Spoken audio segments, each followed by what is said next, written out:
Sometimes the smallest voices carry the biggest secrets. Sometimes the quietest children need the loudest champions. And sometimes fate puts exactly the right person in exactly the right place at exactly the right moment to change everything. This is the true story of Emma Rodriguez, a shy 12-year-old girl who thought no one would ever hear her silent cries for help.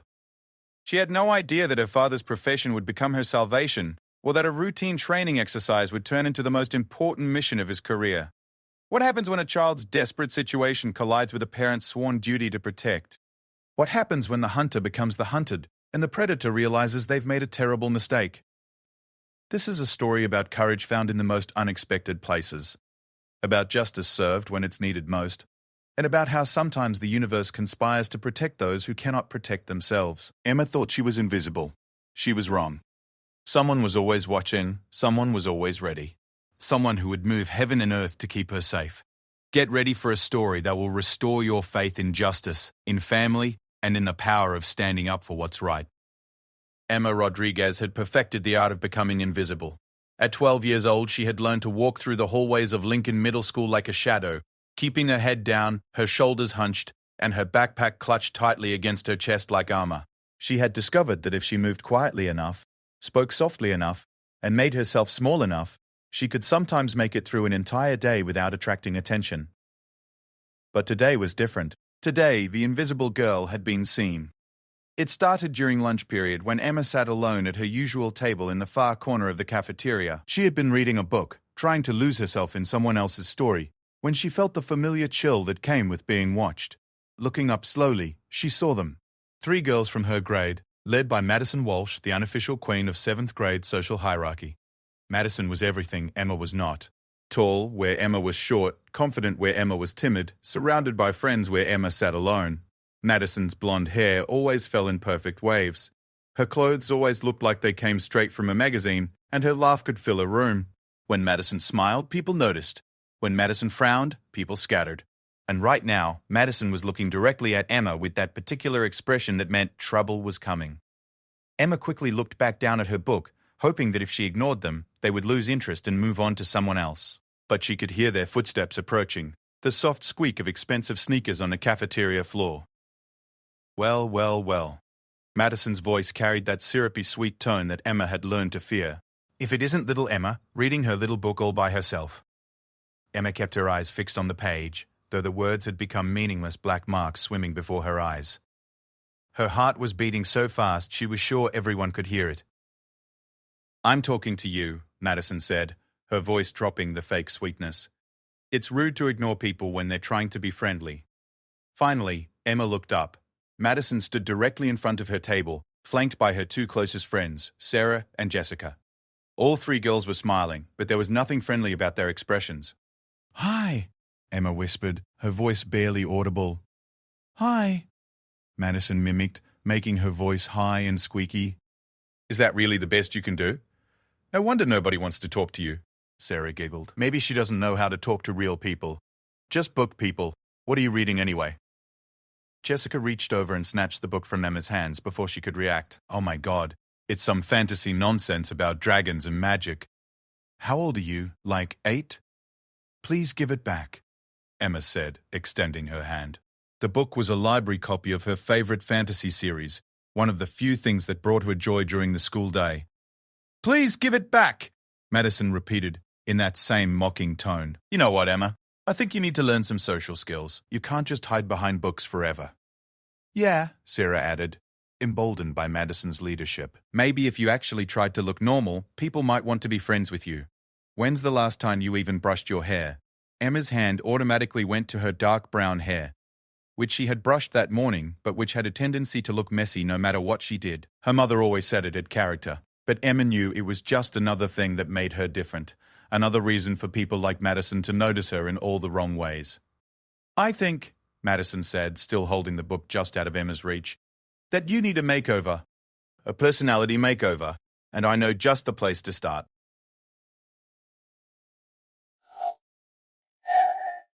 The cafeteria was full of noise and conversation, hundreds of students eating lunch and talking with their friends.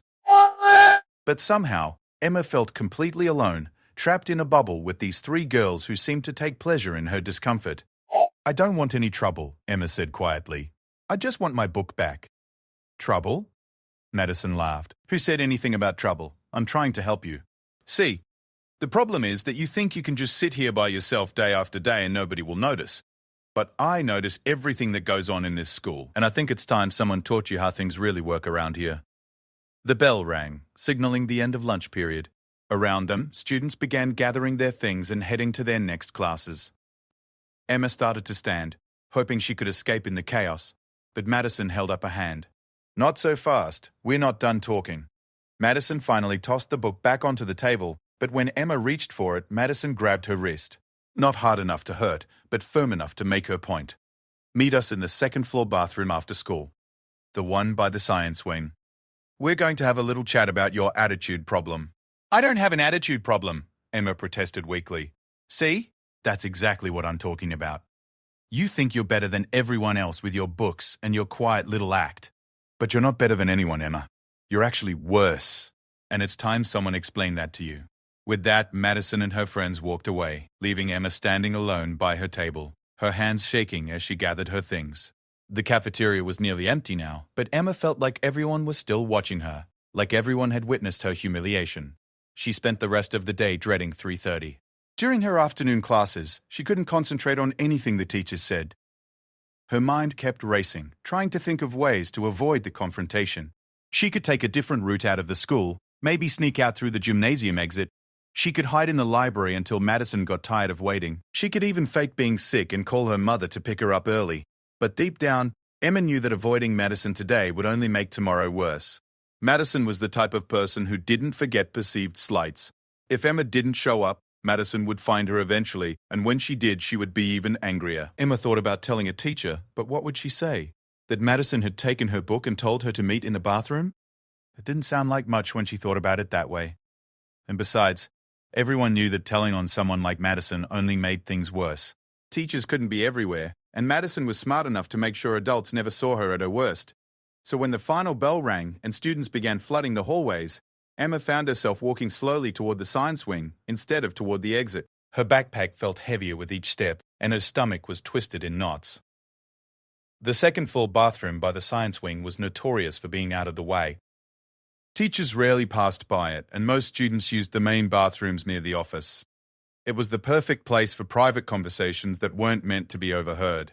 Emma paused outside the door, listening. She could hear voices inside, Madison's laugh echoing off the tile walls. Taking a deep breath, she pushed open the door. Madison, Sarah, and Jessica were waiting for her, arranged in a semicircle near the sinks. Madison was leaning against the counter, her arms crossed, looking like she owned the place. "Well, look who actually showed up," Madison said. "I wasn't sure you had it in you." The bathroom was small and cramped, with 3 stalls, 2 sinks, and a paper towel dispenser that was always empty. The fluorescent light overhead flickered occasionally, casting weird shadows on the worn tile floor. It smelled like industrial cleaner and something else Emma couldn't identify. "What do you want?" Emma asked, trying to keep her voice steady. "What do I want?" Madison pushed off from the counter and took a step closer. "I want you to understand something, Emma. This school has a social order. There are people who matter, and there are people who don't. And right now, you're acting like you don't know which category you fall into." Emma looked around the bathroom, noting that there were no windows and only one exit. She was starting to realize that this wasn't going to be just a conversation. "I don't bother anyone," Emma said. "I just keep to myself." "That's exactly the problem," Sarah chimed in. "You act like you're too good to talk to people. Like you think you're better than everyone else." "I don't think that," Emma protested. "Really?" Jessica moved to block the door. Emma noticed the movement and felt her heart rate spike, because that's sure what it looks like. You sit by yourself, you don't talk to anyone. You act like having friends is beneath you. "Maybe she thinks she's too smart for us," Madison suggested. "With all those books she reads. Maybe she thinks we're too dumb to understand her." Emma shook her head frantically. This was spiraling out of control faster than she had expected. "That's not true." "I'm just shy. I'm not good at talking to people." "Well," Madison said, her voice taking on that dangerous sweetness again. "Lucky for you, we're here to help. We're going to teach you how to be more social, how to be less stuck up, how to remember your place. Madison nodded to Sarah and Jessica, and suddenly they were moving. Sarah grabbed Emma's backpack and yanked it off her shoulders, sending her stumbling backward. Jessica caught her arm and pushed her toward the far stall. "What are you doing?" Emma's voice was getting higher, panic creeping in. "We're going to help you understand something," Madison said, following them toward the stall. "You think you can just float through this school like you're invisible, but you're not invisible, Emma. You're just pathetic. And pathetic people need to learn their place." They pushed her into the stall, and Emma found herself backed against the wall, trapped. The three girls crowded into the small space with her, their faces hard and determined. "Here's how this is going to work," Madison said. "You're going to apologize for thinking you're better than everyone else. You're going to promise to make an effort to be more social. And you're going to show us that you understand where you stand in this school." "I'm sorry," Emma said immediately, tears starting to form in her eyes. "I'm sorry if I gave you the wrong impression. I don't think I'm better than anyone." "That's a start," Madison said. "But I don't think you really mean it. I think you need to prove it." Madison reached into her pocket and pulled out her phone. "Get on your knees," she said. Emma's blood went cold. "What?" "You heard me. Get on your knees. We're going to take a little video to help you remember this conversation." Emma's mind was racing. She knew that whatever Madison was planning to do with that video, it wouldn't be good. Once something like that existed, it could follow her for the rest of her school career. It could be shared with everyone, posted online, used to humiliate her over and over again. "Please don't," Emma whispered. "I said I was sorry." "Sorry isn't enough," Jessica said. "You need to prove it." Emma looked around the stall desperately, but there was nowhere to go. Three girls blocked her path to the door, and the walls were solid tile. She was completely trapped. What Emma didn't know was that at that very moment, 3 floors below in the school's main office, a very different kind of gathering was taking place. Her father, Detective Miguel Rodriguez, was part of a specialized SWAT unit that was conducting a training exercise in the school building. The exercise was designed to test response times and coordination in a school setting and had been planned for months. Miguel Rodriguez was a 15-year veteran of the police force, a man who had dedicated his career to protecting people who couldn't protect themselves. He was known among his colleagues for his calm demeanor under pressure and his unwavering commitment to justice. He was also known for being fiercely protective of his family, especially his quiet, bookish daughter, who meant everything to him. The training exercise was supposed to be routine, a way for the SWAT team to familiarize themselves with the school's layout and practice their emergency response protocols. They had been given blueprints of the building, schedules of when different areas would be empty, and radio equipment to communicate with each other throughout the exercise. Miguel's team had been assigned to clear the second floor, which included the science wing and the administrative offices. They had already checked most of the classrooms and were working their way through the remaining areas when Miguel heard something that made him stop in his tracks. It was faint, coming from somewhere ahead of them, but he could swear he had heard a voice that sounded familiar, a voice that sounded scared. Miguel held up his hand, signaling his team to halt. They were trained to investigate any unusual sounds during these exercises, and something about what he had heard didn't sit right with him. "Rodriguez, what is it?" whispered his partner, Officer Janet Chen. Miguel tilted his head, listening carefully. There it was again. Voices coming from the direction of the bathroom at the end of the hall, young voices, and one of them sounded like... Miguel's blood ran cold as recognition hit him. He had heard that particular tone of fear in that particular voice too many times not to recognize it. It was Emma. His Emma. And she was in trouble. Without hesitation, Miguel began moving toward the bathroom, his team following close behind. As they got closer, they could hear the voices more clearly. Multiple girls, talking in threatening tones. And underneath it all, Emma's voice, small and scared, pleading for them to stop. Miguel's training took over, but underneath the professional calm, a father's fury was building. Someone was hurting his daughter. Someone was threatening his little girl.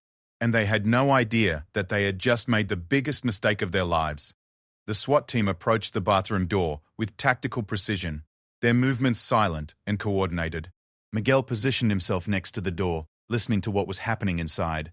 What he heard made his jaw clench and his hands tighten on his weapon. Inside the bathroom, Emma was still backed against the stall wall, tears streaming down her face as Madison held up her phone, preparing to record whatever humiliation she had planned. Emma had never felt more alone or more helpless in her life. She had no idea that help was just seconds away. She had no idea that her father, the man who had taught her to be brave even when she was scared, was about to show her exactly what justice looked like. The invisible girl was about to discover that she had never been invisible at all. She had always been watched over, always been protected, always been loved by someone who would move mountains to keep her safe. And Madison Walsh was about to learn that some parents don't just tell their children to stand up to bullies. Some parents are trained, equipped, and legally authorized to do something about it. Miguel Rodriguez had been in law enforcement long enough to recognize the sound of a victim in distress. He had responded to countless calls involving intimidation, assault, and threats. But hearing that fear in his own daughter's voice triggered something primal in him that went beyond his professional training. Through the thin bathroom door, he could hear Madison's voice, cold and calculating, as she explained to Emma exactly what was going to happen next. The phone camera would record Emma's humiliation, and the video would be Madison's insurance policy, a way to control Emma for the rest of her time at Lincoln Middle School. "On your knees," Madison repeated, her voice carrying the casual cruelty that only a practiced bully could manage. "And look up at the camera when I tell you to. I want everyone to see your face when you admit what a loser you really are." Miguel's partner, Officer Chen, had positioned herself on the other side of the door. Behind them, Officers Martinez and Thompson waited for the signal to move. This wasn't part of their training exercise anymore. This was real, and it was personal. Miguel held up 3 fingers to his team, then 2, then 1. On the silent count of 0, he pushed open the bathroom door. The sight that greeted them was exactly what Miguel had feared. His daughter was trapped in the far stall, pressed against the wall with tears streaming down her face. 3 girls surrounded her, with Madison holding a phone and wearing an expression of vicious satisfaction. "Police, don't move."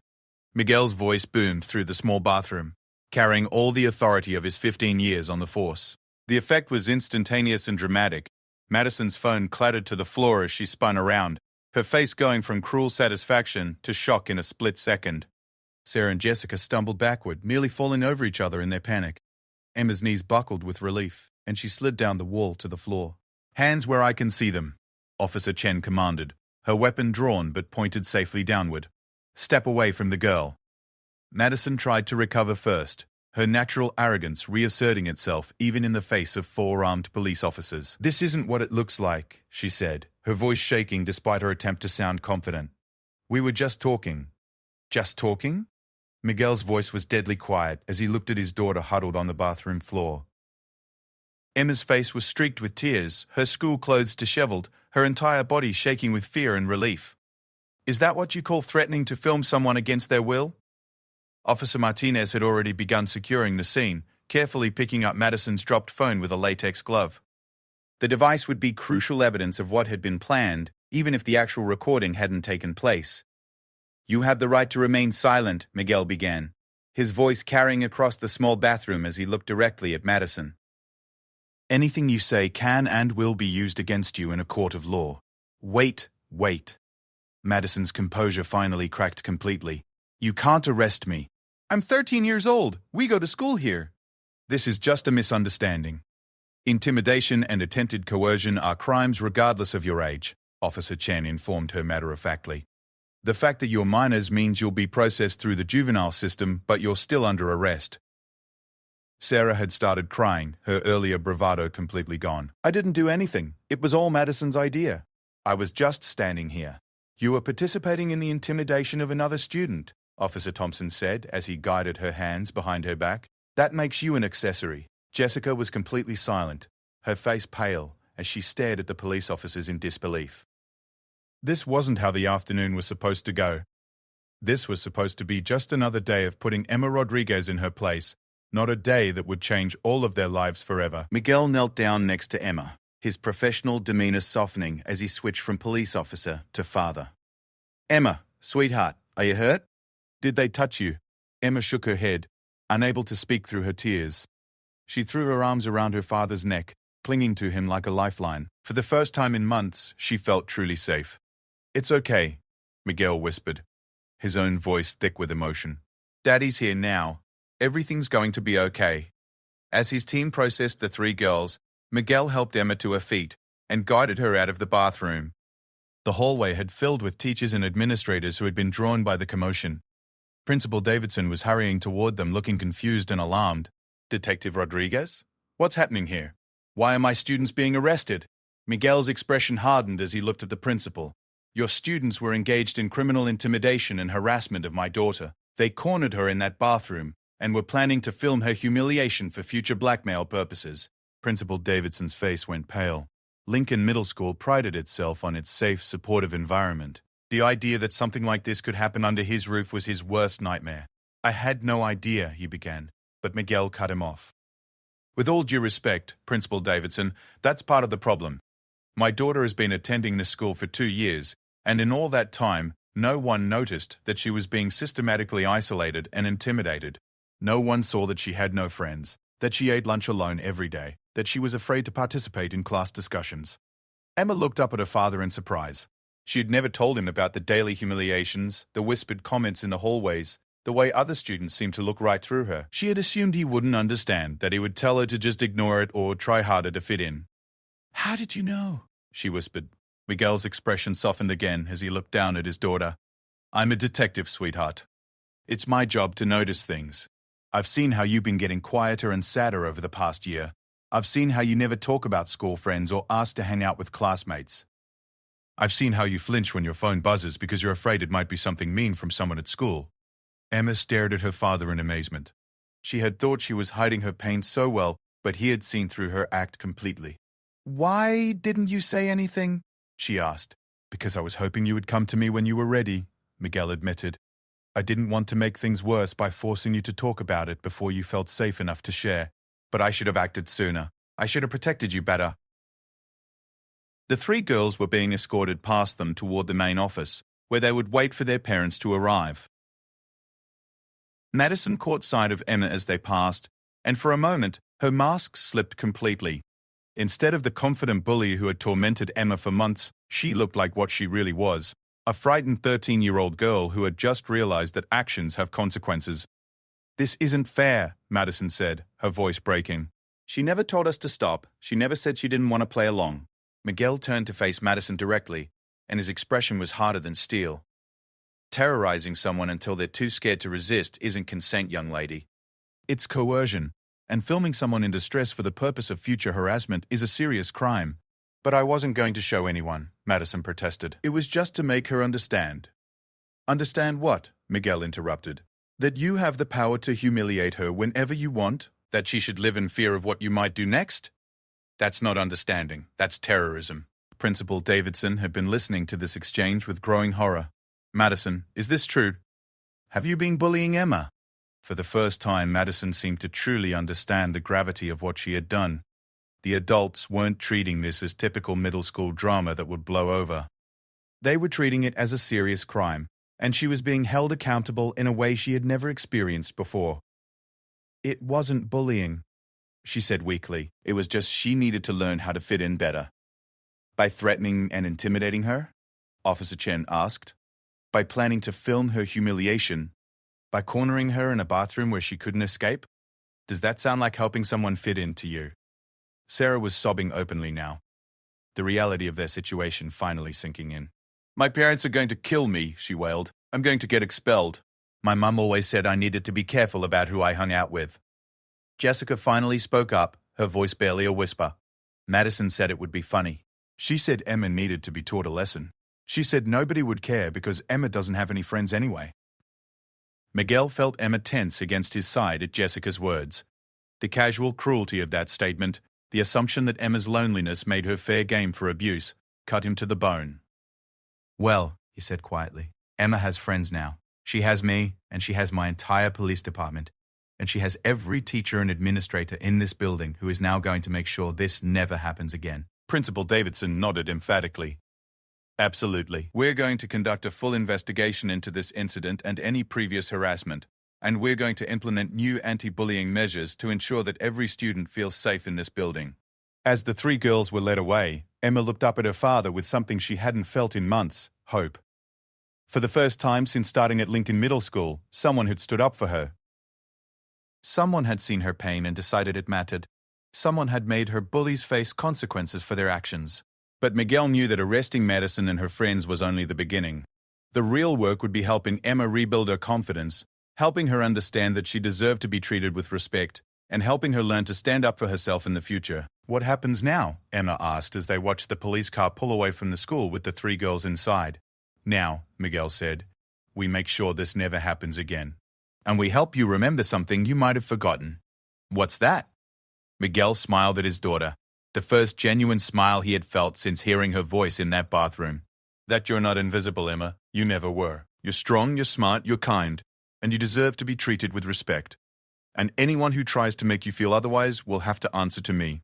Emma hugged her father tighter, finally understanding that she didn't have to face her problems alone. She had someone in her corner who would always fight for her, someone who saw her worth even when she couldn't see it herself. But the three girls now sitting in the back of a police car were about to discover that their problems were just beginning. Their parents were being called, the school was launching its own investigation, and the juvenile justice system was preparing to teach them some hard lessons about respect and consequences. Madison Walsh, who had spent years believing that her social status made her untouchable, was about to learn that even 13-year-olds are not above the law. And Emma Rodriguez, who had spent months feeling powerless and alone, was about to discover that sometimes the universe puts exactly the right person in exactly the right place to change everything. The Lincoln Middle School parking lot had never seen anything quite like the scene that unfolded over the next hour.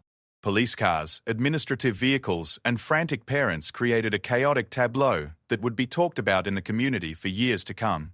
Miguel Rodriguez stood with Emma outside the main office, watching as the consequences of Madison's actions rippled outward like stones thrown into still water. His team had completed their arrest procedures, but Miguel's work as a father was just beginning. Dad, Emma said quietly, what's going to happen to them? Miguel looked down at his daughter, seeing not just the scared girl from the bathroom, but also glimpses of the strong person she was becoming. They're going to face the consequences of their choices, sweetheart. But more importantly, you're going to get the support you need to heal from what they did to you. Inside the school, Principal Davidson was conducting emergency meetings with teachers, counselors, and district administrators. The revelation that a student had been systematically bullied without any adult intervention had sent shockwaves through the entire educational system. Mrs. Patterson, the school counselor, pulled Emma aside for a gentle conversation. Emma, honey, I want you to know that what happened to you was never okay. Can you tell me how long this has been going on? Emma looked at her father for encouragement before answering. Madison and her friends have been difficult for about 6 months, but it got worse after Christmas break. What kind of things were they doing?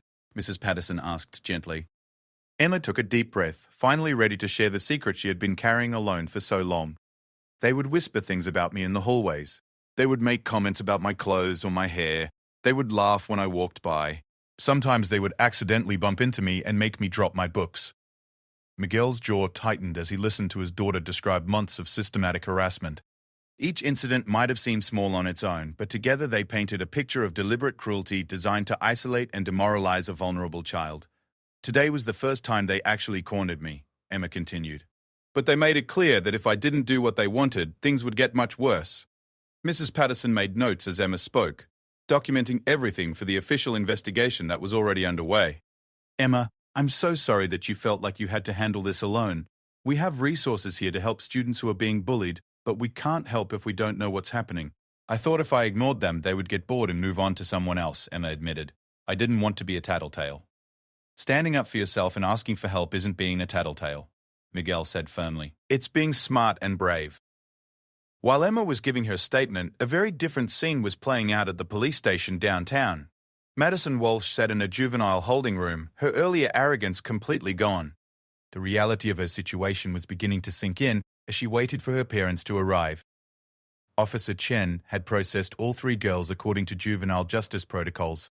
Their charges included criminal intimidation, attempted harassment, and conspiracy to commit assault. While they would be released to their parents pending court hearings, their records would follow them through the juvenile system.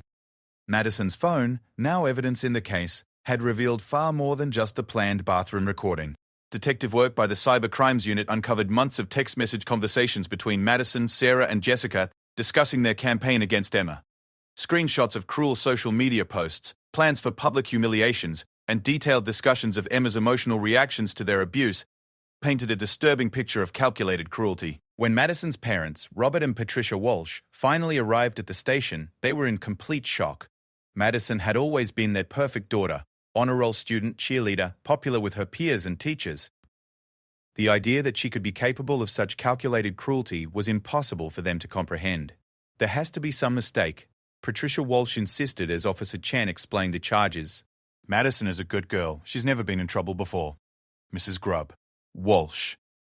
Officer Chen said patiently.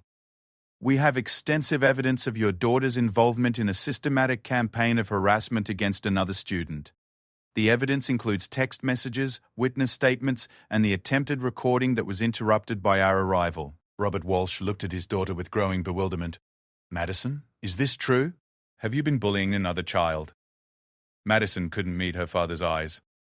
For months she had justified her treatment of Emma by telling herself that she was just having fun, that Emma was being overly sensitive, that everyone else thought it was funny too, that sitting in a police station with her parents looking at her like they didn't recognize her, those justifications crumbled. She's just so weird, Madison finally said, her voice small and defensive. She never talks to anyone. She sits by herself all the time. I thought if we could get her to be more normal, by terrorizing her. Robert's voice was sharp with disappointment. By planning to humiliate her on camera.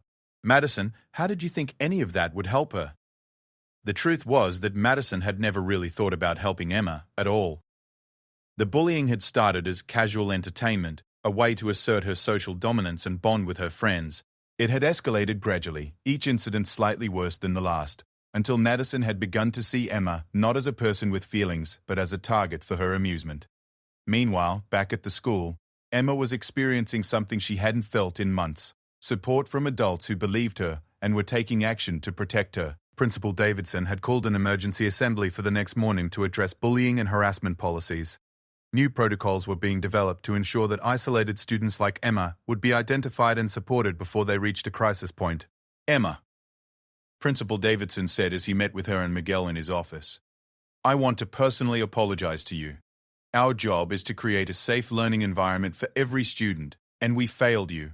That's going to change, starting immediately. He outlined a comprehensive plan that included increased supervision in areas where bullying typically occurred, mandatory training for all staff on recognizing the signs of harassment, and a new peer support program designed to ensure that no student felt alone or isolated. Miguel listened carefully to these proposals, but his focus remained on his daughter. What about Emma's immediate safety? How can we be sure she won't face retaliation when she returns to school? Madison, Sarah, and Jessica will all be suspended pending the outcome of the criminal charges, Principal Davidson assured him. They will not be allowed on school property or at any school events.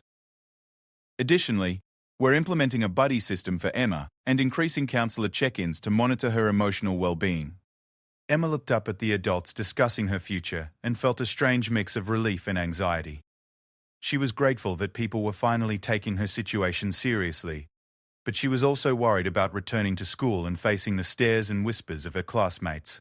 What if everyone thinks I'm a snitch? She asked quietly. Miguel knelt down to Emma's eye level. Sweetheart, what you did today wasn't snitching. You were trapped by people who were planning to hurt and humiliate you. You couldn't have gotten out of that situation by being quiet and hoping it would go away.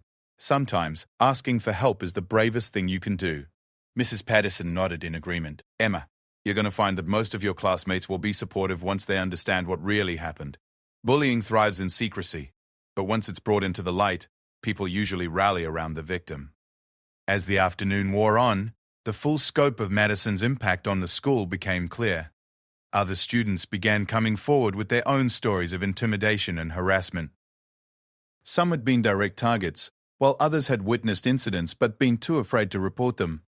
Cassie Martinez, a quiet 7th grader, told Mrs. Patterson about the time Madison had accidentally spilled lunch on her new sweater after Cassie had been chosen for the school debate team over one of Madison's friends. Tyler Brooks, who struggled with social anxiety, described months of cruel comments about his stutter and his difficulty participating in class discussions. Each new story painted a clearer picture of Madison's reign of terror over the school's more vulnerable students. She had systematically targeted anyone who was different, anyone who challenged her social hierarchy, anyone who didn't fit her narrow definition of acceptable. This is much bigger than we thought, Principal Davidson told Miguel as they reviewed the growing list of complaints. Madison wasn't just bullying Emma. She was running what amounts to a protection racket, using fear and intimidation to control multiple students. Miguel wasn't surprised.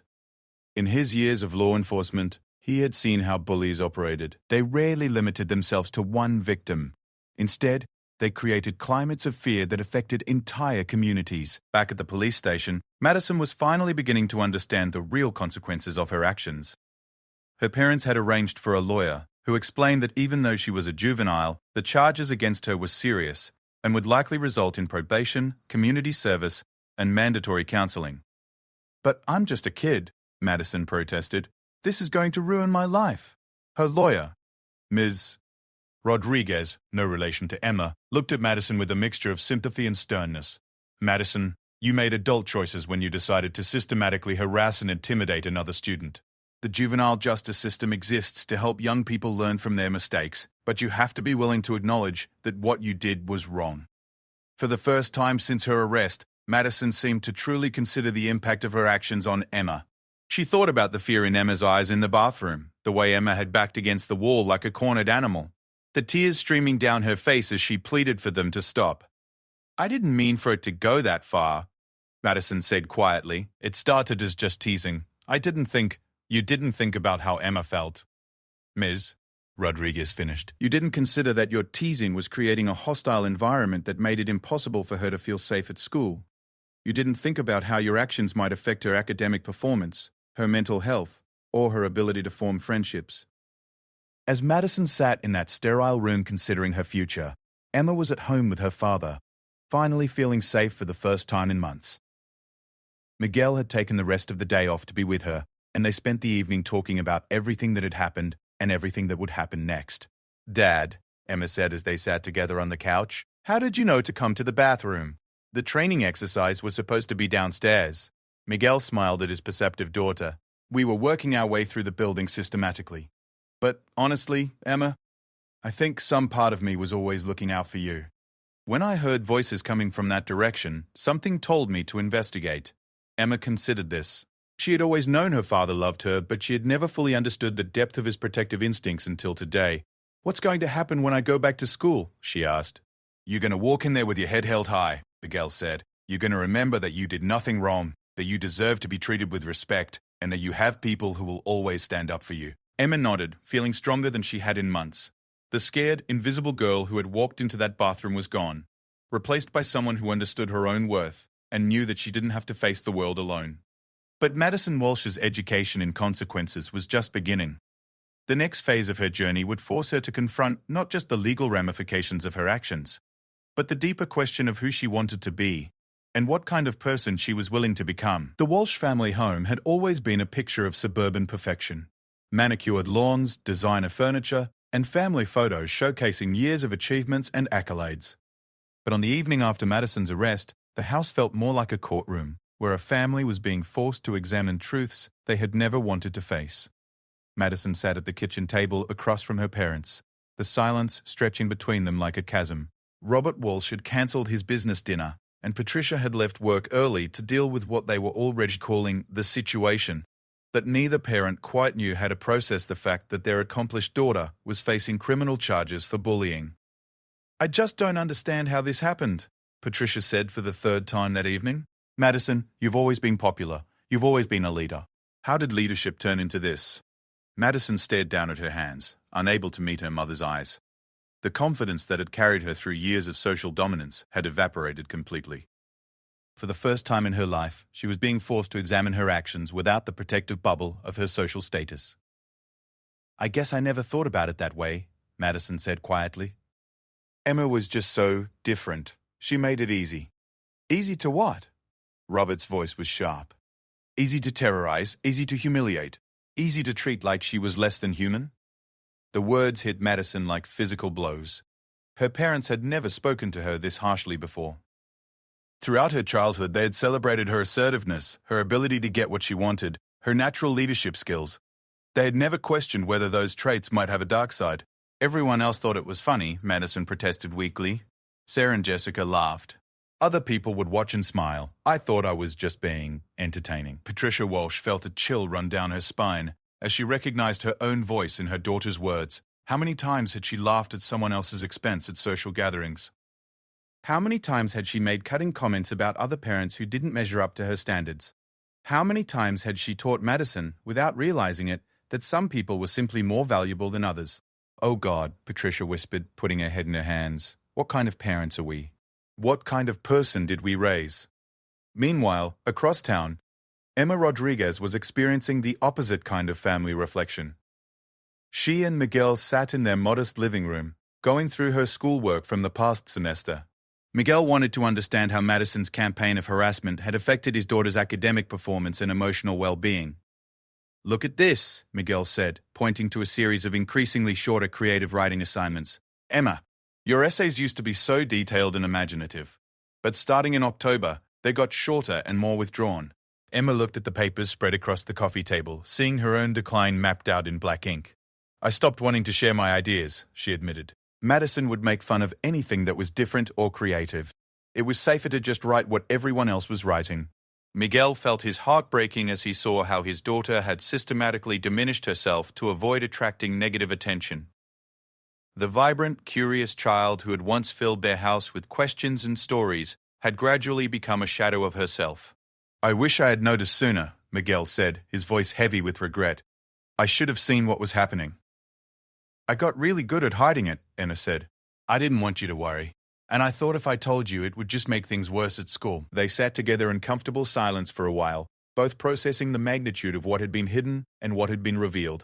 Emma's phone buzzed with a text message, and she looked at it with the automatic fear that had become her normal response to electronic communication. But this message was different. It was from Cassie Martinez, the girl who had spoken up about her own experiences with Madison. "Hi, Emma. I heard what happened today. I'm so sorry you had to go through that. If you want to sit together at lunch when you come back, I'd really like that. You seem really nice, and I've always wanted to get to know you better." Emma showed the message to her father, and they both smiled. It was the first genuinely friendly communication Emma had received from a classmate in months. "See?" Miguel said. "Mrs. Patterson was right. When bullying is exposed, people rally around the victim. You're going to find out that you have more friends than you realized." Back at the police station, Detective Sarah Kim was reviewing the evidence collected from Madison's phone and social media accounts. What she found painted a disturbing picture of calculated cruelty that went far beyond typical teenage drama. The text messages between Madison, Sarah, and Jessica revealed a level of planning and coordination that was genuinely shocking. They had discussed Emma's vulnerabilities in detail, planned specific incidents designed to maximize humiliation, and celebrated their successes in breaking down her confidence. One particularly damning exchange from November showed Madison's true mindset. "Madison, did you see Emma's face when I accidentally knocked her project off the desk? She looked like she was going to cry." Sarah, LOL, she probably was crying. She's such a baby. Madison, "The best part is that she won't tell anyone. She's too scared and too proud. We could probably get her to do anything if we wanted to." Jessica, what do you mean? Madison? I mean, she's completely under our control now. She knows that if she crosses us, we can make her life even worse. It's like having a pet that does whatever you want. Detective Kim had seen many cases of juvenile criminal behavior, but the casual dehumanization in these messages was particularly chilling. Madison hadn't just been bullying Emma, she had been systematically breaking down her sense of self-worth and autonomy. The investigation also revealed that several teachers and school staff members had witnessed incidents but had dismissed them as typical middle school social dynamics. Mrs. Franklin, Emma's English teacher, admitted that she had seen Madison make cutting comments about Emma's contributions to class discussions but had assumed it was just normal teenage social sorting. "I thought Emma was just naturally quiet," Mrs. Franklin told Principal Davidson during her interview. "I didn't realize that she was being systematically silenced by intimidation. I feel terrible that I didn't recognize what was happening." This pattern of adult inaction had enabled Madison's behavior to escalate over months. Each incident that went unaddressed had emboldened her to push further, to test the boundaries of what she could get away with. Dr. Jennifer Walsh, no relation to Madison's family, was the juvenile psychologist assigned to evaluate Madison as part of the criminal proceedings. Her preliminary assessment revealed a teenager who had never learned to empathize with people she considered beneath her social status. "Madison demonstrates a concerning pattern of narcissistic thinking," Dr. Walsh explained to the family during their initial consultation. "She has difficulty understanding that other people have inner lives and feelings that matter as much as her own. This isn't uncommon among popular teenagers, but in Madison's case, it has escalated to criminal behavior." Robert and Patricia Walsh listened in stunned silence as the psychologist described their daughter's mental and emotional state. The confident, successful girl they had raised was being described as someone with serious empathy deficits and an inflated sense of entitlement. How did we not see this? Patricia asked. She's always been such a good student, such a natural leader. Academic achievement and social leadership don't necessarily indicate emotional maturity or moral development, Dr. Walsh explained. Madison has learned to excel in systems that reward her for getting what she wants, but she hasn't learned to consider the impact of her actions on others. The psychologist's report would recommend extensive counseling, community service working with vulnerable populations, and a structured program designed to develop empathy and emotional intelligence. Madison's legal consequences would be significant, but her psychological rehabilitation would be even more important. Meanwhile, Emma was preparing for her return to school with a level of support she had never experienced before. Principal Davidson had personally called several of her teachers to ensure they would be watching for signs of retaliation or continued harassment. Mrs. Arakwa. Patterson had arranged for Emma to have a safe space to retreat to if she felt overwhelmed, and Miguel had made it clear to the school administration that any further incidents would be met with immediate legal action. But perhaps most importantly, Emma was beginning to understand her own worth. The scared, invisible girl who had believed she deserved to be treated badly was being replaced by someone who knew she had the right to feel safe and respected. "Dad," Emma said, as they prepared for bed the night before her return to school, "I've been thinking about what happened in the bathroom." "What about it, sweetheart?" "I keep thinking about how Madison looked when you guys came in. She was so shocked, like she couldn't believe there would be consequences for what she was doing." Miguel nodded. Bullies often operate in environments where they think they're untouchable. They count on their victims being too scared or too isolated to seek help. "But I wasn't alone," Emma said, her voice growing stronger. "I never was alone. You were always looking out for me, even when I didn't know it." "That's right. And now you know that you never have to face anything by yourself. You have me, you have Mrs. Patterson, you have Principal Davidson, and you're going to discover that you have classmates who care about you too." Emma smiled, feeling truly hopeful for the first time in months. The girl who would walk into Lincoln Middle School tomorrow would be fundamentally different from the girl who had been cornered in that bathroom. She would still be quiet and studious, but she would no longer be invisible. As for Madison Walsh, her journey toward understanding the full impact of her actions was just beginning. The legal proceedings would force her to confront the harm she had caused, but the real work of becoming a better person would take much longer. She would have to learn empathy, develop genuine remorse, and find ways to make amends for the pain she had inflicted. The question that remained was whether Madison would choose to grow from this experience or whether she would simply learn to hide her cruelty better. The answer to that question would determine not just her own future, but the safety and well-being of every vulnerable person she would encounter for the rest of her life. The invisible girl had found her voice. The untouchable bully had discovered her limits. And a father's love had proven that sometimes justice arrives exactly when it's needed most. 6 months after the bathroom incident that changed everything, Lincoln Middle School was a fundamentally different place. The transformation hadn't happened overnight, but the ripple effects of that November afternoon had touched every corner of the educational community. Emma Rodriguez walked through the hallways with a confidence that would have been unimaginable the previous fall. She still loved books, still preferred quiet conversations to loud social gatherings, but she was no longer invisible. More importantly, she no longer wanted to be. "Emma, wait up!" called Cassie Martinez, jogging to catch up with her friend. The two girls had become close in the months following Madison's arrest, bonding over their shared experiences and their mutual love of creative writing. "Are you ready for the presentation today?" Cassie asked as they walked toward their first period English class. Emma nodded, clutching a folder that contained the fruits of months of work. She and Cassie had collaborated on a project about the effects of bullying on academic performance, using Emma's own experience as a case study. It was the first time Emma had volunteered to speak in front of the entire class. And while she was nervous, she was also excited to share her story. The classroom buzzed with the usual pre-class chatter, but when Emma stood up to begin her presentation, the room fell silent. Over the past months, her classmates had learned to listen when Emma spoke, because they had discovered that the quiet girl had profound insights to share. "Bullying doesn't just hurt in the moment," Emma began, her voice steady and clear.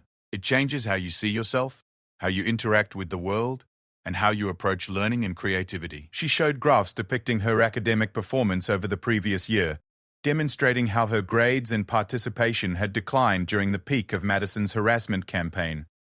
Then she showed the dramatic improvement that had occurred once she felt safe and supported at school. The most important thing I learned, Emma continued, is that asking for help isn't a sign of weakness. It's actually one of the bravest things you can do, and it's the only way that positive change can happen. When she finished, the classroom erupted in applause. Several students raised their hands to ask questions, not about the academic research, but about Emma's personal journey and how she had found the strength to speak up. Tyler Brooks, the boy who had struggled with his stutter, raised his hand.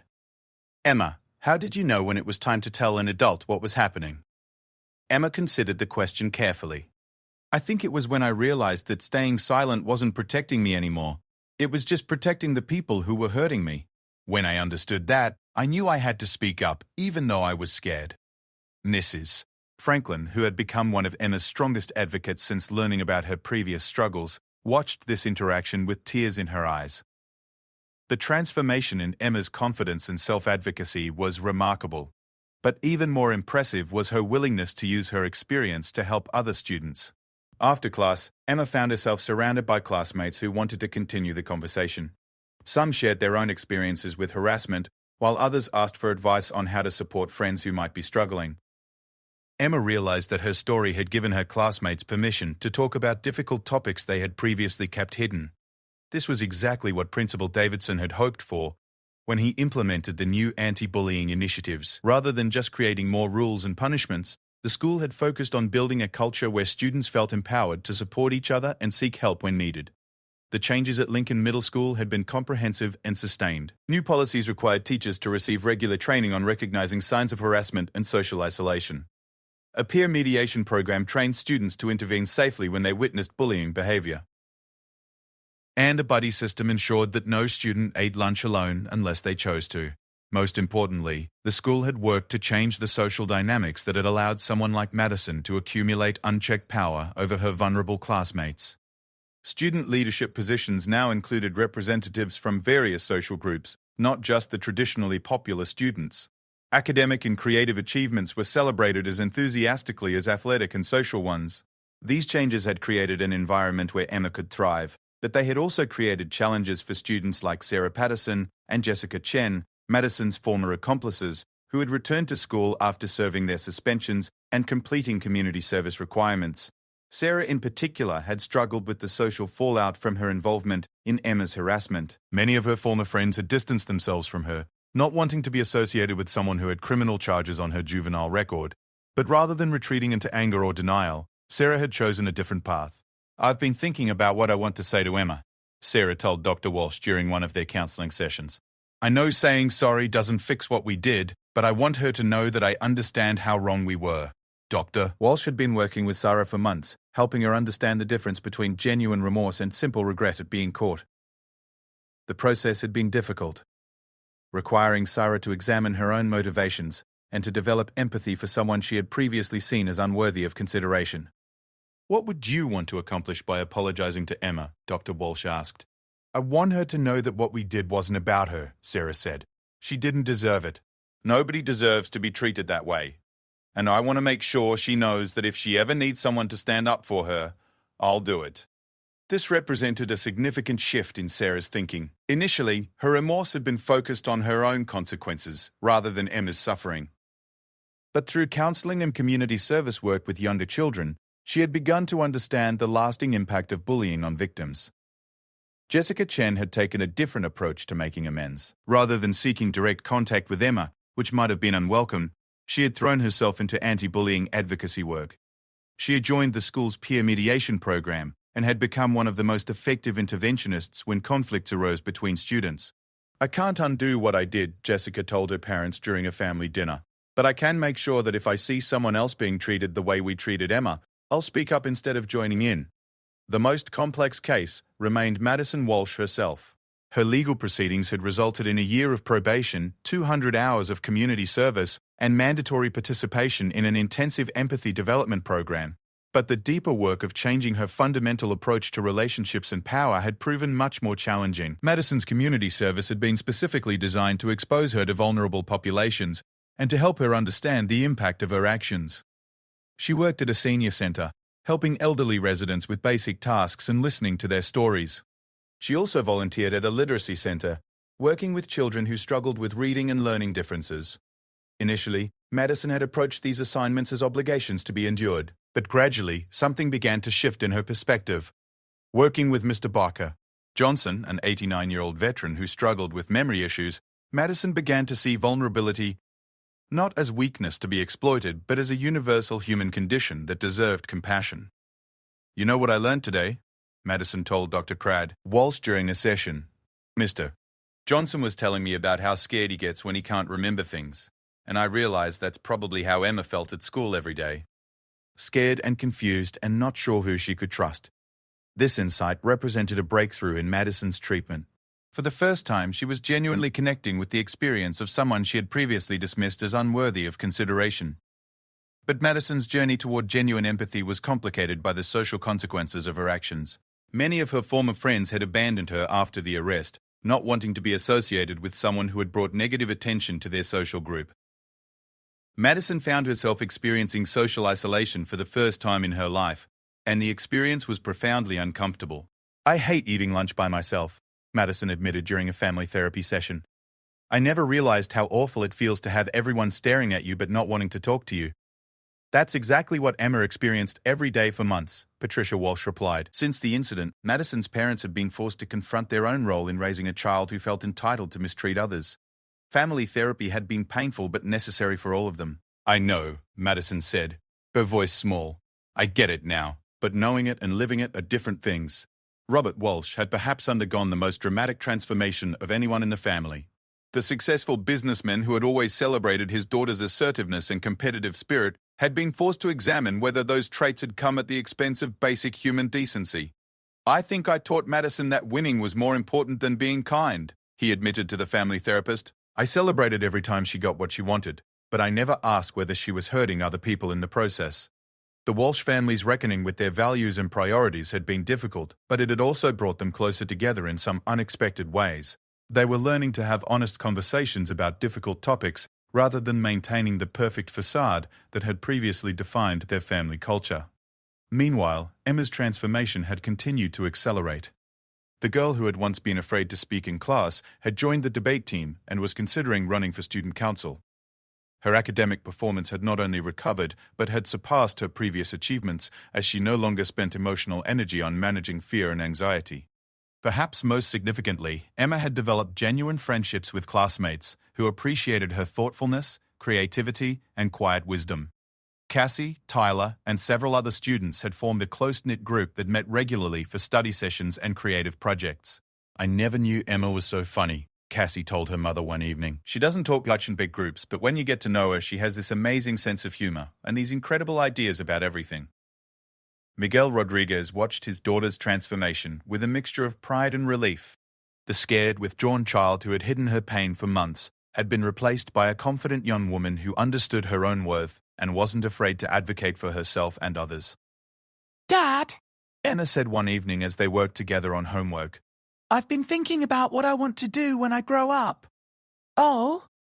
"What's that?" "I want to be a counselor," Emma said. "Like Mrs. Patterson.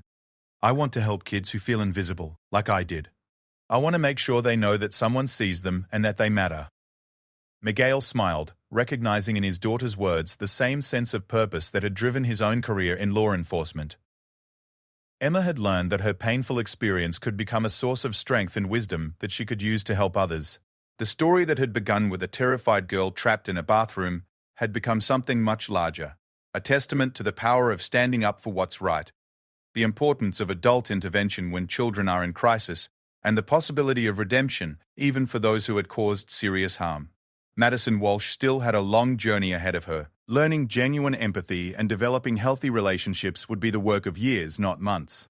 But the foundation had been laid for her to become a better person, someone who used her natural leadership abilities to protect rather than harm vulnerable people. Sarah and Jessica had both found ways to channel their remorse into positive action, becoming advocates for the kind of inclusive, supportive school culture that they had previously helped undermine. Their transformation demonstrated that young people could learn from their mistakes and choose to become part of the solution rather than remaining part of the problem.